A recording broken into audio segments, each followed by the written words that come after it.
आज हमारे साथ गाइस मतलब माननीय रूपिन शर्मा जी जुड़ चुके हैं, जो कि नागालैंड के डीजी प्रिजनर्स भी हैं और इतने बड़े मुकाम पर आ चुके हैं, केबीसी में नजर आ चुके हैं, आने वाले हैं, पहला पड़ाव पार कर चुके हैं। तो सवालों का सिलसिला उनसे शुरू करते हैं, जब हमारे साथ आज जुड़ चुके हैं। सबसे पहले तो सर, आप कैसे हैं? बहुत बढ़िया, एकदम ठीक ठाक। आप कैसी सर, हैं? मैं भी बस बहुत अच्छी हूँ। मतलब आपका प्रोफाइल जब मैंने देखा तो मुझे रियली में शौक लगा कि मैं इतने बड़े शख्स का इंटरव्यू कर रही हूँ। और आपके पास इतना एक्सपीरियंस है, 30 साल का एक्सपीरियंस हो चुका है, तो आप इतने बड़े मुकाम पर आ चुके हैं। तो आप क्या मतलब पीछे मुड़ कर देखते हैं तो क्या देखते हैं? और आपका एक्सपीरियंस कैसा रहा? और अभी आप फैंस को मैसेज क्या देना चाहेंगे, सीख क्या देना चाहेंगे अपने एक्सपीरियंस से? हाँ, देखिए, किसी भी आदमी की जो लाइफ है वो अप्स एंड डाउन्स रहती है। आ, हमारे साथ भी ऐसा ही हुआ है, हम भी ऑर्डिनरी आदमी की तरह हैं। हाँ, पर लाइफ सेटिस्फाइंग रही है, कोई रिग्रेट्स नहीं रहे हैं।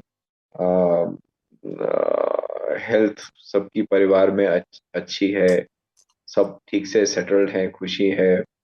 पर्सनल लेवल पे लाइफ बहुत अच्छी रही है। लविंग और केयरिंग पेरेंट्स और वाइफ और बच्चे हैं। So that is all good. Professionally कोई रिग्रेट्स बहुत ज्यादा ऐसे नहीं रहे हैं। अब जो भी रिस्पॉन्सिबिलिटी मिली है उसमें अच्छे से काम करने की कोशिश की है। हाँ, एक चीज ये जरूर रहती है कि जो छोटी स्टेट्स हैं, जैसे नागालैंड जैसी छोटी स्टेट्स हैं, वहाँ छोटी और आइसोलेटेड स्टेट्स जैसे नॉर्थ ईस्ट की स्टेट्स हैं। नॉर्थ ईस्ट की स्टेट्स के विषय में ये स्पेशल मैं बोलना चाहता हूँ कि आसाम के सिवा बाकी जितनी स्टेट्स हैं उनमें बाय एंड लार्ज जो मॉडर्न सिविलाइजेशन जिसे हम लोग आप लोग जानते हैं, उस तरह की सिविलाइजेशन आए हुए करीब ऐसे 175 साल के करीब ही हुए हैं। तो ऐसा नहीं है कि उनकी अपनी सिविलाइजेशन या कल्चर नहीं था, पर वो जो उनका अपना सिविलाइजेशन और कल्चर था वो हमारे माने हुए कल्चर और सिविलाइजेशन से अलग था। जिसे हम ठीक समझते हैं वो वहाँ शायद ठीक ना हो। तो उनको एक मॉडर्न सिस्टम में ढलने में बहुत समय लगा, उनको लगा है और अभी भी लगता है। तो उसके चलते जो उनके ट्रेडिशनल मैकेनिज्म्स थे डिस्प्यूट्स को सॉल्व करने के, वो काफी स्ट्रांग थे। जो अक्सर आज के मॉडर्न जमाने में वो जो सिस्टम्स हैं डिस्प्यूट सॉल्व करने के, वो ऑब्सोलीट हो चुके हैं, वो खत्म हो चुके हैं। मतलब वो अ, उसमें और मॉडर्न सिस्टम में बहुत बड़ा विरोधाभास है। पर बावजूद उसके वो सिस्टम्स यहाँ फिर भी जब हम नागालैंड में आए तब भी चलते थे और अब भी काफी चलते हैं। तो उसका रिजल्ट ये रहता है कि जो नागालैंड में पुलिस और जुडिशियल अथॉरिटीज या एडमिनिस्ट्रेशन के पास जो मैटर्स आते हैं वो बहुत कम आते हैं। तो ओके। उनके गांव के लेवल पे या अलग लेवल्स पे या इनफॉर्मल लेवल्स पे डिस्प्यूट्स बहुत सी सॉल्व हो जाती हैं। तो उसके कारण जो पुलिसिंग का काम है, जिसे हम थानेदारी या पुलिस का जो काम कहें, वो बहुत कम हो जाता है। तो एक अगर किसी स्टेज पे मुझे या मेरे अन्य जो मेरे जूनियर ऑफिसर्स हैं उनको, जो हमको सबको ये रिग्रेट रहता है, वो ये कि जो ग्राउंड लेवल की पुलिसिंग वो शायद हमारे सिस्टम में या हमें इतनी अच्छे से शायद ना आई हो। और उसका मतलब ये नहीं है कि कुछ भी नहीं सीखे हैं। ये जो पुराने प्रिमिटिव, आप primitive so called primitive systems कहिए या पुराने हम्म। सिस्टम्स हैं, उन सिस्टम्स को समझ के, उन सिस्टम्स के साथ मिल के, उन सिस्टम्स को मॉडर्न सिस्टम्स के साथ जोड़ जोड़ के काम करना जो है, उन सिस्टम्स के अंदर जाके उनमें से इंफॉर्मेशन निकालनी जो आपके काम की, लॉ एंड ऑर्डर की हो, वो सब चीज निकालना जो है वो अपने आप में एक बहुत बड़ी लर्निंग है। तो एक हिसाब से जो एक मॉडर्न पुलिसिंग का एक आप एक वैक्यूम नजर आता है, या अपने करियर में या अपनी प्रोफेशनल लाइफ में दिखता है, वो है। वो मेरे साथ ही नहीं बल्कि नागालैंड और मणिपुर और त्रिपुरा, अरुणाचल, मिजोरम के काडर के बाकी जो हम्म। ऑफिसर्स के, सब में वो एक वैक्यूम दिखता है, कमी दिखती है। पर कुछ ऐसी चीजें भी सीखने को मिलती हैं जो शायद अन्य स्टेट्स में ना सीखने को मिली। बिल्कुल बिल्कुल। तो उस सिवाय उस एक रिग्रेट के, कोई ऐसा रिग्रेट नहीं है। एक कमी लाइफ में एक दिखती है, but nobody is born perfect, nobody remains perfect, तो इसलिए कोई ऐसी बहुत बड़ी समस्या नहीं है, पर हाँ, life has been a good journey. बिल्कुल सर। सेकंड क्वेश्चन ये है कि मतलब केबीसी में आने का ख्याल कैसे आया, मतलब क्या कुछ तैयारी की, किस वजह से, मतलब कुछ तो ऐसा पहले आइडिया दिमाग में हुआ होगा। बड़ी सिंपल सिंपल सी चीजें हैं, दो तीन सिंपल चीजें। एक तो मैं स्कूल कॉलेज और यूनिवर्सिटी के ज़माने से भी मैं क्विज वगैरह में मुझे बहुत इंटरेस्ट था। मैं यूनिवर्सिटी और स्कूल लेवल पे भी पार्टिसिपेट क्विज में करता था। तो उस समय भी ये जो दूरदर्शन, उस समय तो केवल दूरदर्शन ही था जब हम स्टूडेंट्स थे, तो 80s की बात है, 80 लेट 80s की। तो उस समय तो सिर्फ दूरदर्शन पे ही क्विज आती थी। तो हमें ये एक कमी महसूस होती थी कि उन क्विज कॉम्पिटिशन्स में हम कभी पार्टिसिपेट नहीं कर पाए, क्योंकि उसकी इंफॉर्मेशन या उनकी ऑडिशंस कभी हम तक नहीं पहुंच पाती थी। तो एक सॉर्ट ऑफ एक तमन्ना थी कि हाँ, नेशनल लेवल कोई क्विज कंपटीशन या कोई ऐसा हो तो उसमें एक बार पार्टिसिपेट करना है। सो वो एक प्राइमरी मोटिव वो था शुरू से। But over a period of time life चलती रही, हम बड़े हुए, फैमिली हुई, बच्चे हुए। तो केबीसी में आने का, ऑब्वियसली मैं झूठ बोल रहा हूँ अगर मैं इस चीज को ना मानूं कि यस कुछ पैसा जीत जाते, तो वो एक कारण जरूर था कि हाँ, जाएंगे तो कुछ ईमानदारी से कुछ पैसा कमा पाए। ओके सर, फिर आपने पहला पड़ाव पार कर लिया है, मतलब आगे के लिए क्या तैयारी की है आपने, क्या कुछ मतलब ऑब्वियस ही बात है, पहला पड़ाव ही मतलब बहुत टफ होता है जो कि आपने पार कर लिया है। नहीं, कोई खास तैयारी नहीं की। मतलब आप सागर में गागर, गागर में सागर डालने वाली बात है। जो जिंदगी में आप नहीं सीख पाए वो आप 2 दिन 3 दिन में नहीं सीख पाएंगे। वो तो ना ही आप कुछ कर सकते हैं, है ना। मतलब जो जो आप 50 साल 55 साल की उम्र में आप नहीं सीख पाए, वो एक दिन 2 दिन में आप नहीं सीख पाएंगे। माइनर 1% इम्प्रूवमेंट आप कर सकते हो, वो भी नहीं कर सकते हो। तो वो मतलब अगर कोई ये सोचे कि मैं 2 साल तैयारी करके केबीसी में जाऊंगा या किसी भी क्विज कंपटीशन में जाऊंगा तो वो सक्सेसफुल नहीं हो सकता है, क्योंकि आपके आसपास जिंदगी में और वर्ल्ड में इतनी सब चीजें हो रही हैं कि वो आप उसको कभी समेट नहीं सकते। तो जो आप नॉर्मल रीडिंग आपकी है या नॉर्मल आपकी एक्टिविटी है, उसी में दैट शुड बी सफिशिएंट। बाकी क्या क्वेश्चन आएगा उस पर डिपेंड करता है, उसके ऊपर आपका कोई कंट्रोल नहीं। तो इसलिए मेरे अपने मेरा अपना मानना ये है कि कोई एक्स्ट्रा तैयारी अगर आप चाहें कि या कोई भी चाहे कि मैं 10 दिन 15 दिन या 1 घंटा या 2 साल कर लूं, उससे बहुत ज्यादा फर्क नहीं पड़ता है। ओके सर, अगला सवाल ये है कि मतलब केबीसी के मंच पर अमिताभ सर के साथ बैठना, उनके साथ कैसा एक्सपीरियंस रहा आपका बहुत अच्छा एक्सपीरियंस मिलना। रहा, बहुत, हाँ, बहुत प्लेजेंट एक्सपीरियंस रहा उनके साथ। एक जैसे वो कैसे हम्बल हैं और कैसे खुद को कंडक्ट करते हैं, और आपको एक क्षण के लिए भी एहसास नहीं होने देते कि आप किसी ऐसी जगह बैठे हैं जहां आपके ऊपर प्रेशर हो। आपका प्रेशर भी जहां तक संभव हो रिलीज करने की कोशिश करते हैं। मतलब वो आपके साथ माइंड गेम्स प्ले नहीं करते कि आपसे कुछ, आप अगर ठीक आंसर दे रहे हो तो आपको बहका दे कि आप ठीक सोच रहे हो कि नहीं। तो वो सब चीजें हैं, तो it is a very good experience. Plus he such a towering personality, not only in the film industry but in the country, knowledgeable हैं। उनका जो बात करने का प्रवाह है बहुत अच्छा है, बहुत प्लेजेंट है।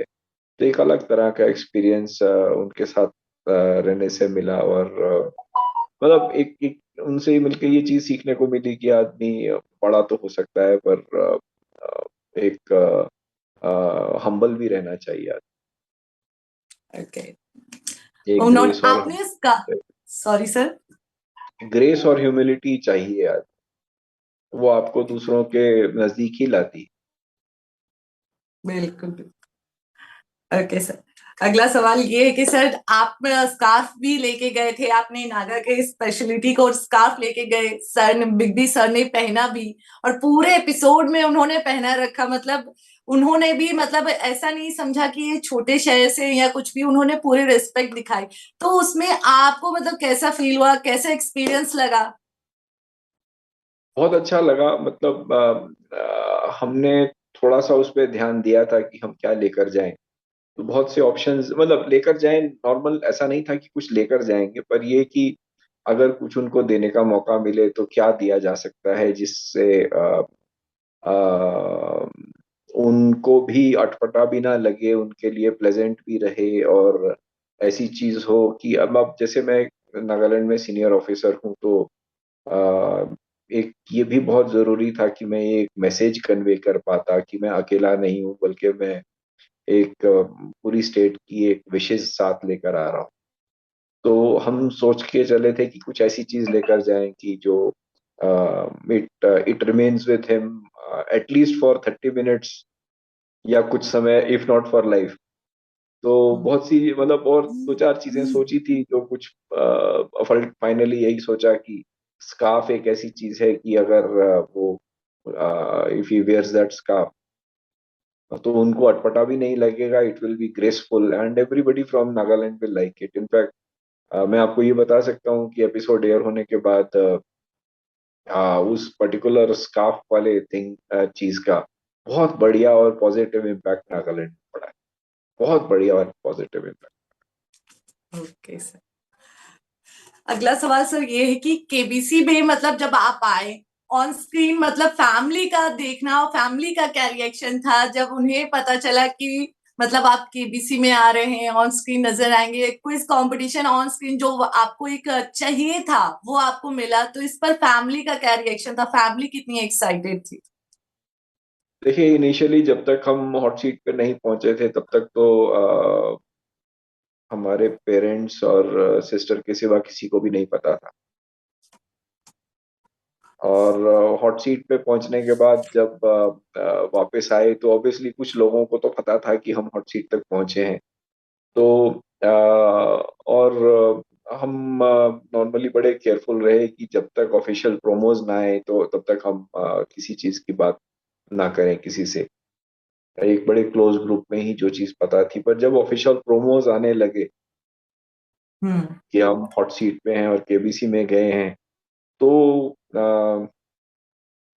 फैमिली ही नहीं बल्कि दूर दूर से दोस्त, मित्र, दुश्मन, कुछ लोग ऐसे भी कि जो चढ़ते सूरज को सलाम करने वाले उन्होंने भी बहुत दूर दूर से याद किया। कुछ ऐसे पिछड़े हुए मित्र थे जिनसे 30 सालों से मुलाकात नहीं हुई या बात नहीं हुई, उनसे भी संपर्क हुआ, उनसे भी बात हुई।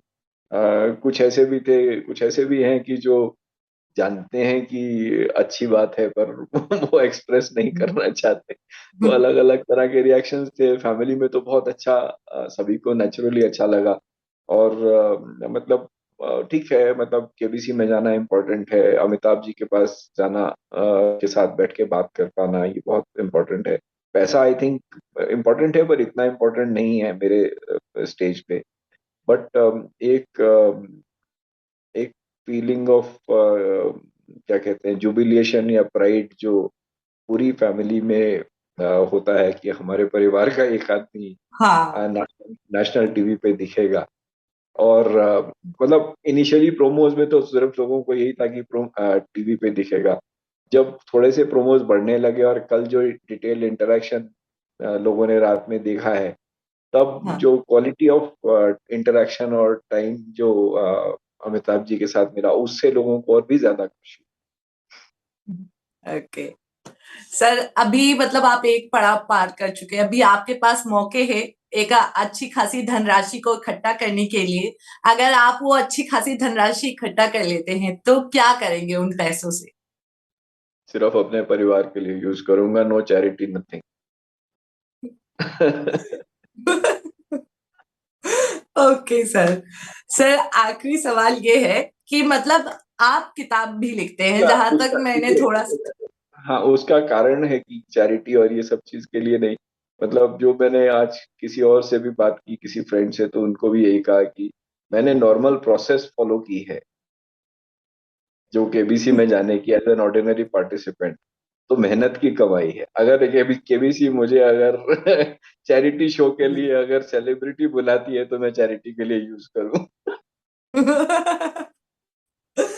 बिल्कुल सर, बिल्कुल। सर अगला सवाल यही है हमारा कि आप किताबें भी लिखते हैं, तो सर आपने कुछ सॉरी सर। हाँ, लिखता हूँ मैं। किताबें हाँ, लिखता तो हूँ, किताबें भी आप ऑटोबायोग्राफी। लिखते हैं। तो कोई किताब आपने जो किताबें लिखी है, क्या वो आप अमिताभ सर को देना चाहेंगे? हाँ, देना चाहूँगा। इनफैक्ट मैंने उनको आज का जो एपिसोड आएगा, तो उसमें मेरी एक बुक एक्स्ट्रा एडिशन पे मैंने लिखी है, तो I have gifted him autographed and gifted him 1 copy. और एक कॉपी उन्होंने मेरी ही लिखी हुई मुझी को ऑटोग्राफ करके खुद दी। ओके। Okay sir.